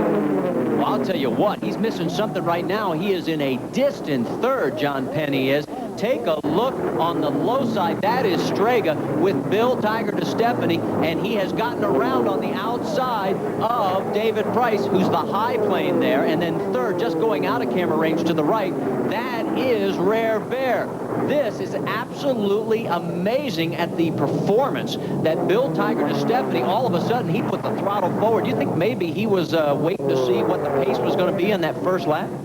It could be. What he does have, Marty, as we know, is he's got a new sponsorship. He's got a new, strong engine. He was supposed to have a new propeller for this race. He tried it out. It was designed especially for air racing, and it didn't work so well. Took it back off with the old prop on, and he's going mighty fast now.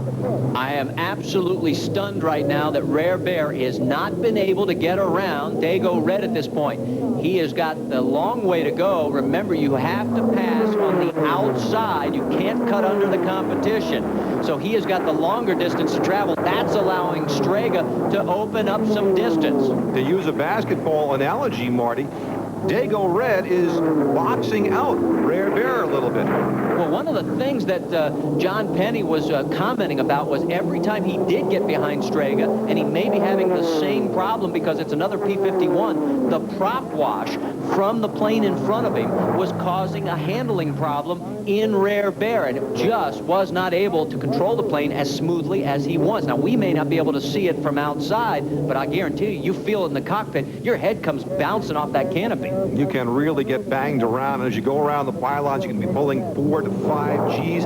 It is very tough. It's also, John Penny's pointed out to us, very, very hot in the cockpit. So a very, very difficult situation.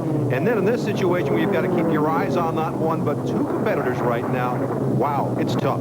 Rare Bear on the low side, right-hand portion of your screen. Looks like he is getting closer to Dago Red and may be making a push for second place. He's got to do something soon. Here he comes. He has got the position as they come down in front of this 50,000 crowd here at the Reno National Championship Air Races. Boy, Strega is just looking so good.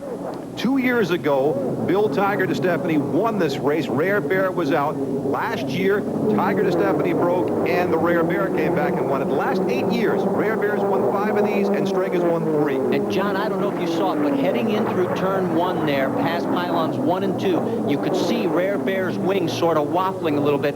That is that air, that dirty air that is coming off the prop wash of Strega. We'll see if we can see it again on the next time around. They're on the far end of the race course, and there's a great view of Stu Everhart, and he is going to play a factor in this race, John, because of the speed differential. He is going to be lapped here soon. Qualified at 362, about 100 miles an hour slower than the top 3 planes, so we're going to have lap traffic, and that's going to be tough, especially for the trailing planes trying to get around that lap traffic. All right, this is the race that we have been waiting for. Strega versus Rare Bear. They come through the final turn. That is lap traffic in front of them. That is Stu Everhart. Take a look at Rare Bear on the lower portion of your screen. Look, and he has to make that wiggle again. The prop wash is having an effect on John Penny. Don't go away. More unlimited gold racing action from the Reno National Championship Air Races. Let me guess. One side of you craves easy chair comfort, while the other side itches for...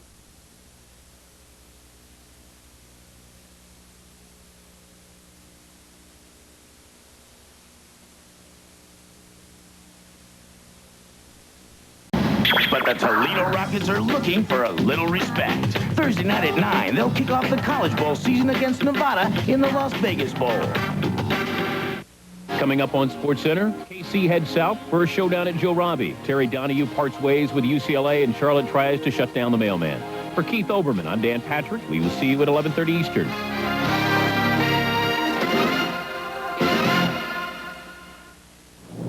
With Christy Lee and John Nicholson, I'm Marty Reed at the Reno National Championship Air Races, and we are having the showdown that we have waited 3 years for. It is Strega ahead of Rare Bear, and these guys are flying as we go on board with John Penny. You can see there's Strega up in the upper left-hand portion. That's the view that John Penny has, and these guys are over 460 miles an hour every single lap.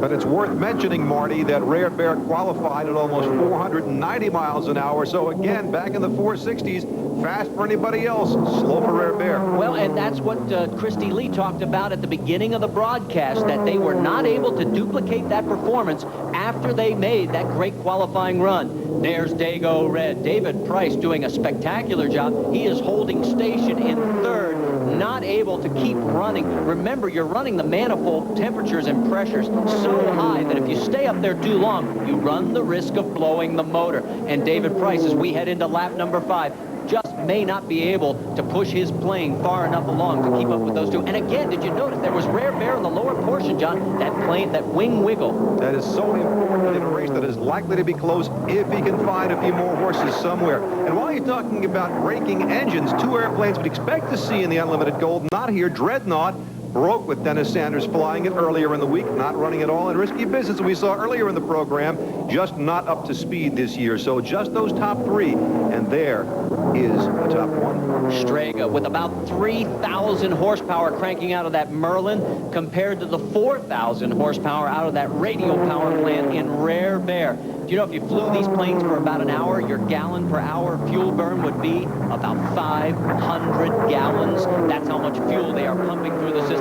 And if you want to know why they call it the Rare Bear, well, take a look at that wingspan. That's just one of many modifications. The wings are 3 feet shorter than normal. Lyle Shelton, the owner, holds the record, 481.6 miles an hour for the race in 1991. Fastest Strega here has gone is 455.38 in a win in 1993. The Rare Bear not there for that one. Yeah, but this time Strega is up above 460 miles an hour as we get another look at Stu Eberhard. Stu flying Merlin's Magic, but the magic in this race, it appears to be, will be Witchcraft. Strega meaning witch or Rare Bear.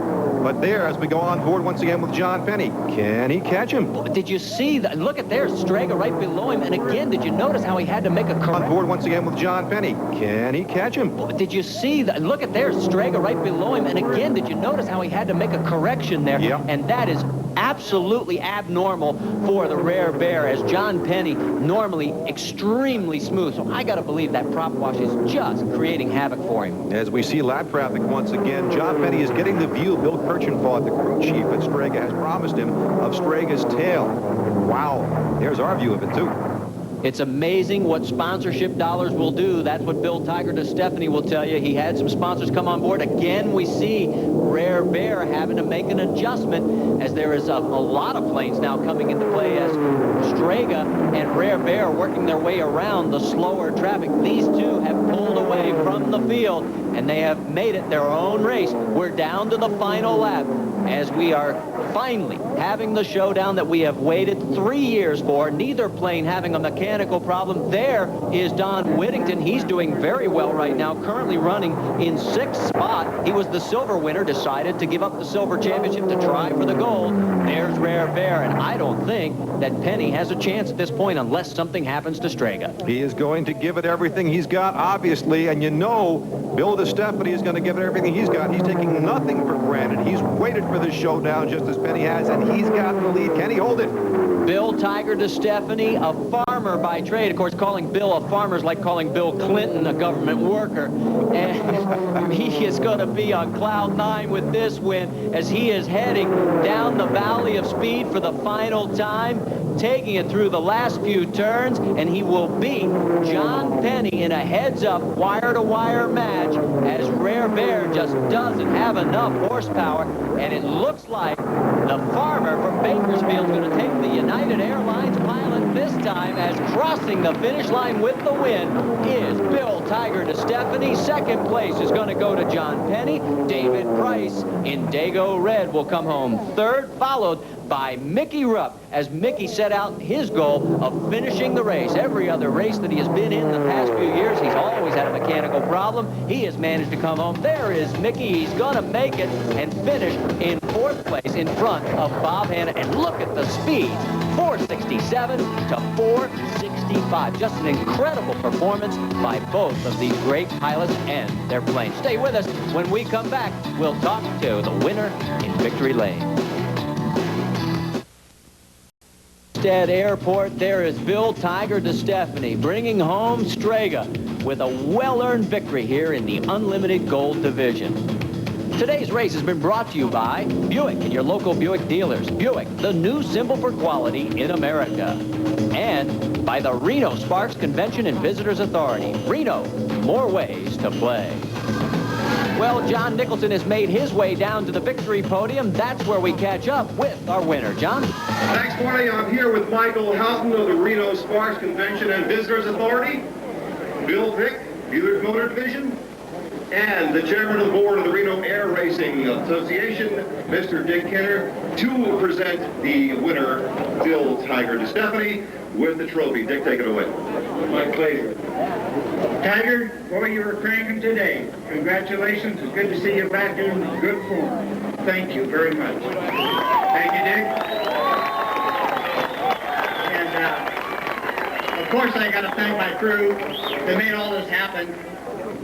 Before I said they deserved all the work, but I think I deserved all the work, and they get all the credit. Dwight Thorne, Mike Wilt for building the engine.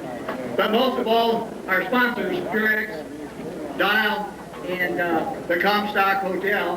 Without those guys, we couldn't have built that new engine to make all this possible. Any point at which you thought John might get it? Yeah, the whole race.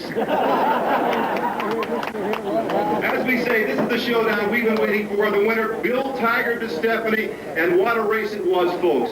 Now, let's go to Christy Lee, who is with the runner-up, John Penny. John, after a record-breaking qualifying speed, it seems like you never really found the horsepower again. Is that correct? We've been missing horsepower all week long. We weren't able to get it back today.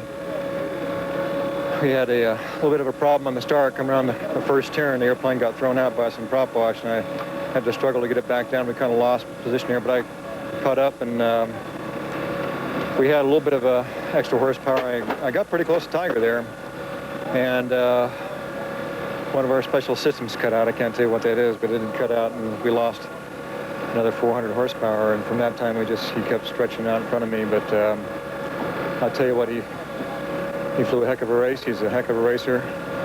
I salute the whole rear bearer air racing team, and I give my congratulations and salute to Strega. They are a quality team, and they are the champions for this year. This is round 2. We won the first round. They won the second round. We'll get them out here next year, and we'll be in position to recapture the championship. You heard it straight from John's mouth, Marty. It looks like John Penny is not going to sit back and take another second place. That's it from down here. It's up to you to wrap things up for us. Well, thanks, Christy, and thanks to John Nicholson as well, and thanks to that man, Bill Tiger DeStefani, John Penny, all the other pilots and their crews. What an incredible performance they gave us today at the 32nd running of the Reno National Championship Air Races. That's going to put a period on it for this year, but we'll be around next year as this one great showcase race happens once again. So long for now, everybody.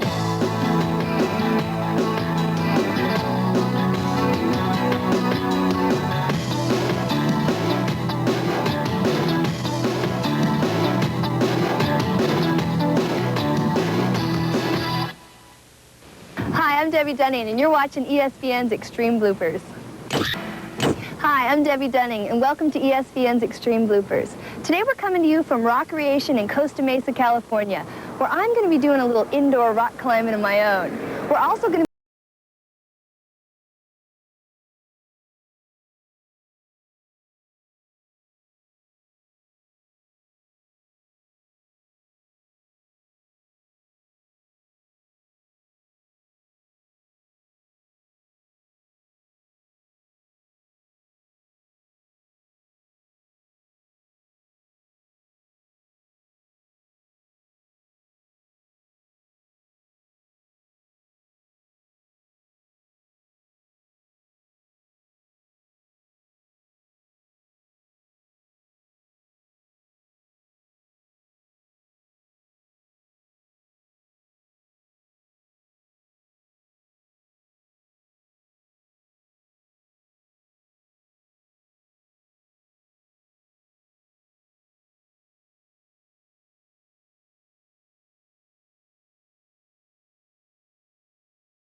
Okay, thanks to Jim Damarel for turning us on to that Reno footage.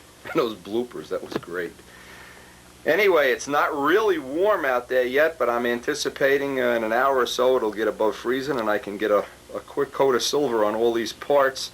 The reason being is we're really going to have the heat turned up in the house tonight, I'm sure. And I'd really like to get these things up by a heating vent so they could be drying, especially Mike's first coat of silver on Mike's flaps, the radiators, and that little touch-up spot we did on a tail. So I'm going to look at getting the compressor fired up and get this silver on here, and then we can pick up working on that fuselage nose, get the nose rings installed. Pretty hectic around.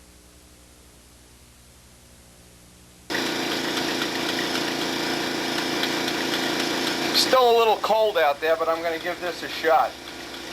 Now, I don't like to paint when it's below freezing, but we're right on the verge of it being above freezing out there. Now, I always say you really shouldn't paint in cold weather, and that's true. But one of the things I always, if you're real careful and you get the part right back into the house, you can still see there's plenty of snow outside. It's definitely cold. And since this is just the first coat, this is all going to get sanded off, that's for sure. A little touch-up on this. We had to touch up that fillet.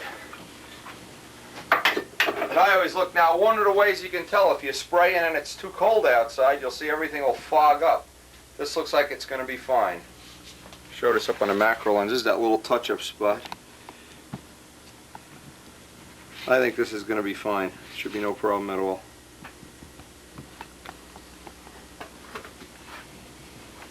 I want to just candle this. Look for that cloudiness. If it isn't cloudy, you're in really good shape. It really is cold out. It's colder than I thought it was.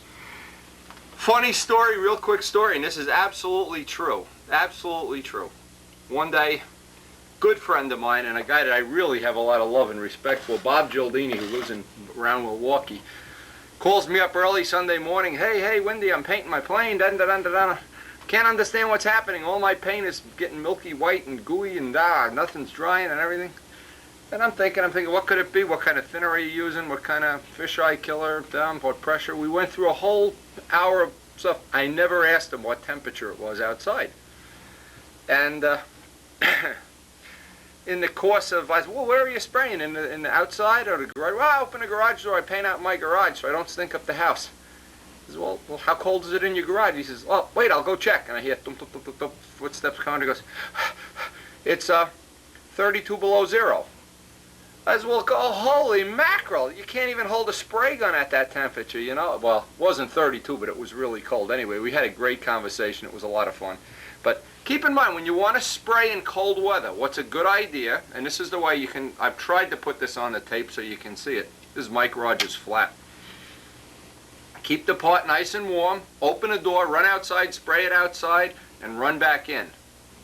Now this will gas off in the house, but Karen's out at work, so she won't even know I did this. That's the thing. And besides, we have a doctor appointment this afternoon again. Biopsy time, 4 o'clock today.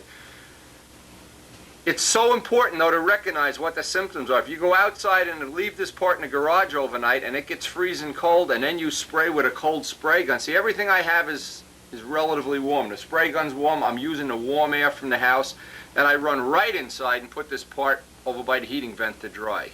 Not where it's going to blister up and bubble up or whatever, but just where it's going to be dry. So if that'll help you spray in cold weather, great. It's good tips. I'm going to shoot those radiators too while I got the silver out.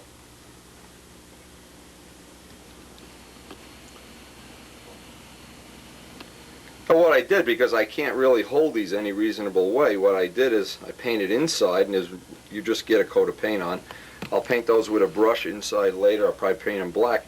I'm painting the bottom. I'll let that dry by the heating vent, then I'll take it out, spray the top, and rest it on the bottom. Just gives me a way of holding it. There's no reasonable way that I can think of right now. I don't want to spend a lot of time fooling with that. All that silver's getting sanded off anyway, so. All right, that can be sitting and drying while we're working.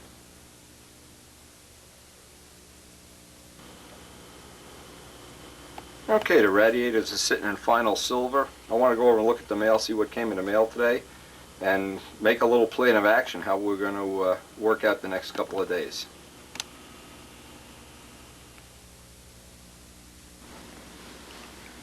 Now in today's mail, this is a picture from James Mills, and I got a nice note from him. James is one of the people that's really good about, he asks questions, he writes me a letter, he leaves space for the answer, we exchange information. I've loaned him a lot of videos. He's real happy about what he's learned off the video, so I feel good about that. Nice colorful paint job, and one of the things we usually discuss is paint work. I suggested when he built this Magnum that he get a hold of Joe Ortiz and get the drawings that Joe Ortiz has for making a Big Jim type of nose out of the Magnum, which he's done, and he's been real happy with it. This ship has a Randy Smith 51. He said he's real happy with all of the components so far, and I'm really happy to hear that he's getting so much out of the video. James Mills. Now the next step in building the fuselage here, and I want to draw this out storyboard style. Everybody that I know that's ever built a stunt ship can tell you somewhere in your career you run into this problem. You glue on a nose ring, and it's either canted down, and I'm exaggerating this of course, or it's canted up, or it's canted, can't show the top view here, it's canted in or it's canted out. If that nose ring isn't installed correctly, you'll look at some point in time at the nose ring, and you wear the paint out on one side, or you wear the paint out on this side, or you wear the paint out the bottom. What'll happen, you'll be rubbing the spinner, all kinds of nuisance things, and then it'll look really hokey. You'll have the plane, and exaggerated of course, then the spinner will look like this. Well, I've come up with what I think is the best way I know of, the best way I've ever found to install this nose ring. And what I do, I'm storyboarding this out first before we actually do it. It's always better to think out what I'm going to do in a building session and then make my plan of action. I install a motor, the crutch, we're up to that point in the plane. So now I have the crankshaft to work off of. Now, if you can follow this in an exaggerated form, I use a metal, the back plate of a spinner, a spacer, an old prop is good, and the nut. So now I have this to reference off. Now, I'll leave the nose ring behind this on loose. And what I want to do is I want to set the clearance here and the clearance here. I want to have this clearance, and pretend we're doing this from the top view also. From every possible view, I want to have this clearance, roughly 3 IBM cards. Roughly 15 thousandths is a good number. Now the reason for that is what happens, especially with Tigers and some of the other motors, and Tigers are not the only ones for sure. As you tighten and tighten the motor up, this clearance gets smaller and smaller. So eventually you're rubbing all the paint off of the back of the spinner. You're running into that problem where the motor is binding. You have to add sandpaper washers. The other problem is, from the top view, what we want to do is we want to allow ourselves the ability, without having to add a lot of shims, to just put in an extra half or a degree of offset, and I'll exaggerate this. And then this clearance then becomes larger, and this, it starts rubbing away the paint. Well, I'd like to allow roughly 15 thousandths of clearance. It also allows that as the motor tightens up over and over and over and over again, sometimes Tigers will walk up onto the cone, you lose this clearance, and it is a royal pain in the ass putting shims and sandpaper washers and all kinds of things in there.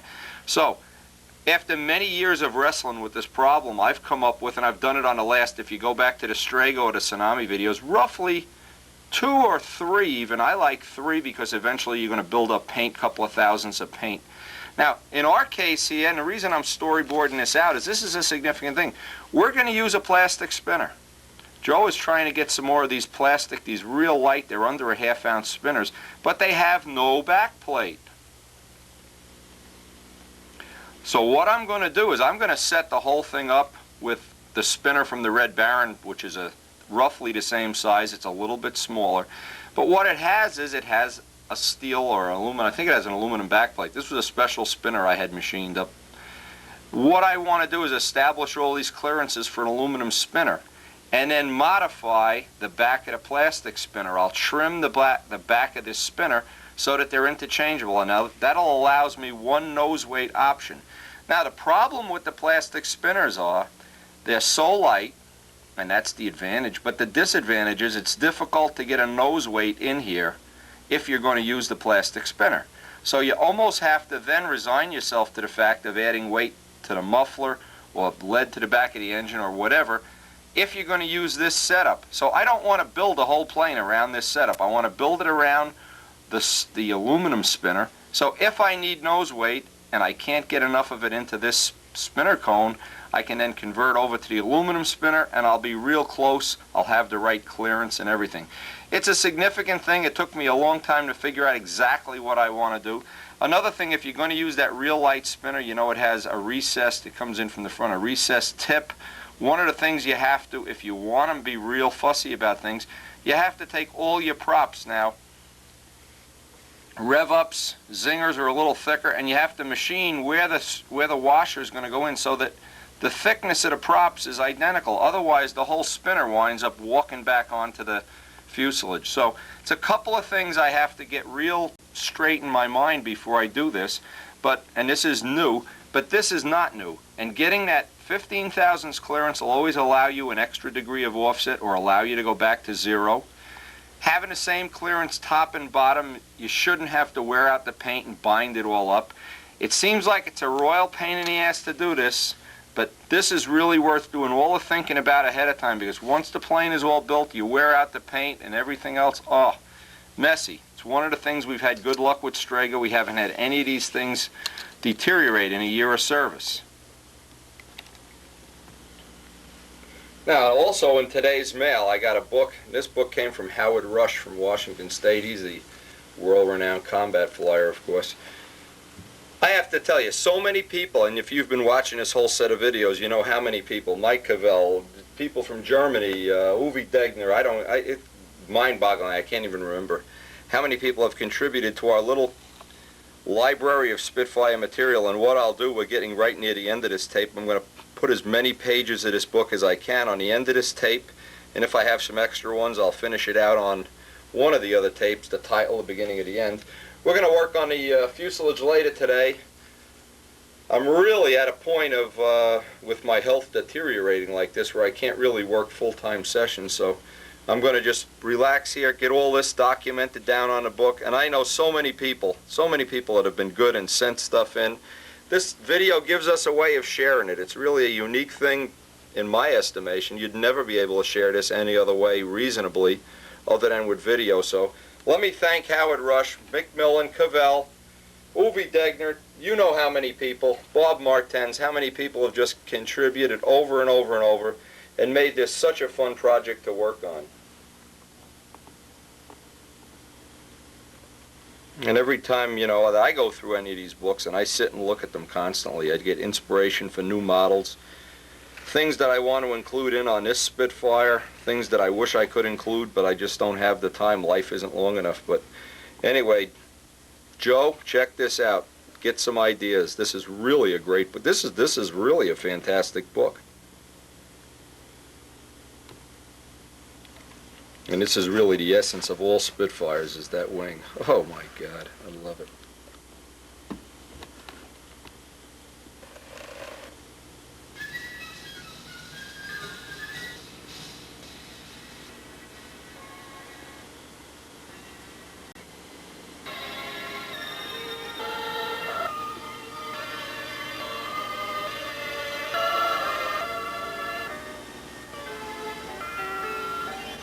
Adamusco. Look at the heading of this chapter. This is some book. Unbelievable book. I'll be keeping this a few extra days. I have to check this out. Awesome book. This is Howard Rush's book.